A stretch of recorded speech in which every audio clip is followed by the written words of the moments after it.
नमस्कार, मी सचिन गव्हाणे आपलं स्वागत करतो न्यूज टॉप 9 या बुलेटिन मध्ये। सध्या ठाण्यामधून बातमी येते। ठाण्याच्या मानपाडा मतमोजणी केंद्रावरती तुफान राडा झालाय।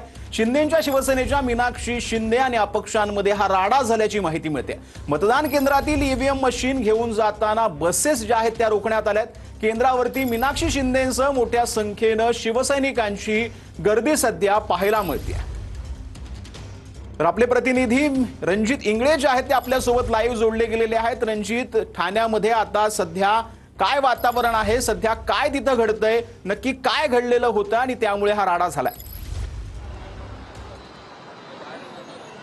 नक्कीच हा जो प्रभाग आहे तो सुरुवातीपासूनच तणावाचा असल्याचं आपल्याला पाहायला मिळत होतं, कारण की शिंदेच्या शिवसेनेचे असलेले भूषण भोईर यांना तिकीट नाकारल्यामुळे ते अपक्ष असे उभे होते। त्यानंतर मीनाक्षी शिंदे यांचा पॅनल आणि अपक्षांचा पॅनल यामध्ये युद्ध रंगलेलं पाहायला मिळतं। सुरुवातीपासून तणावाचं वातावरण होतं आणि आता मतमोजणी झाल्यानंतर दोघांनी एकमेकावरती आरोप केलेले आहेत की शिंदेच्या शिवसेनेचा जो पॅनल आहे, मीनाक्षी शिंदे यांचा जो पॅनल आहे, त्यांचं असं म्हणणं आहे की मतदान झाल्यानंतर मशीन असताना त्यांचं आतमध्ये जाण्याचं कारण काय आहे ते पाहण्यासाठी आम्ही गेलो, असं शिंदेच्या शिवसेनेच्या वतीने सांगण्यात येतं। अपक्ष आहेत ते अगोदर आले, आम्ही त्यांना बघायला असं सांगण्यात आलं। त्यानंतर भूषण भोईर जे आहे ते त्यांच्या डोळ्यामध्ये मिरचीपूड टाकल्याचा त्यांनी आरोप केलेला आहे। तर दुसरीकडे शिंदेच्या शिवसेनेचे मीनाक्षी शिंदे त्यांनी असा आरोप केलेला आहे की या ठिकाणी जे आहे ते बाहेरून पोरं मागवलेले आहेत, हत्यार आणलेले आहेत आणि कोणाला तरी जीवाचं बरं वाईट करण्याचा या ठिकाणी प्रयत्न असल्याचं त्यांच्या वतीने सांगण्यात आलेलं आहे। त्यामुळे या ठिकाणी पोलिसांचा तगडा बंदोबस्त करण्यात आलेला आहे, छावणीचं स्वरूप आलेलं आहे, राज्य राखीव दलाचे तुकडा देखील मागवण्यात आलेले आहेत। त्यामुळे या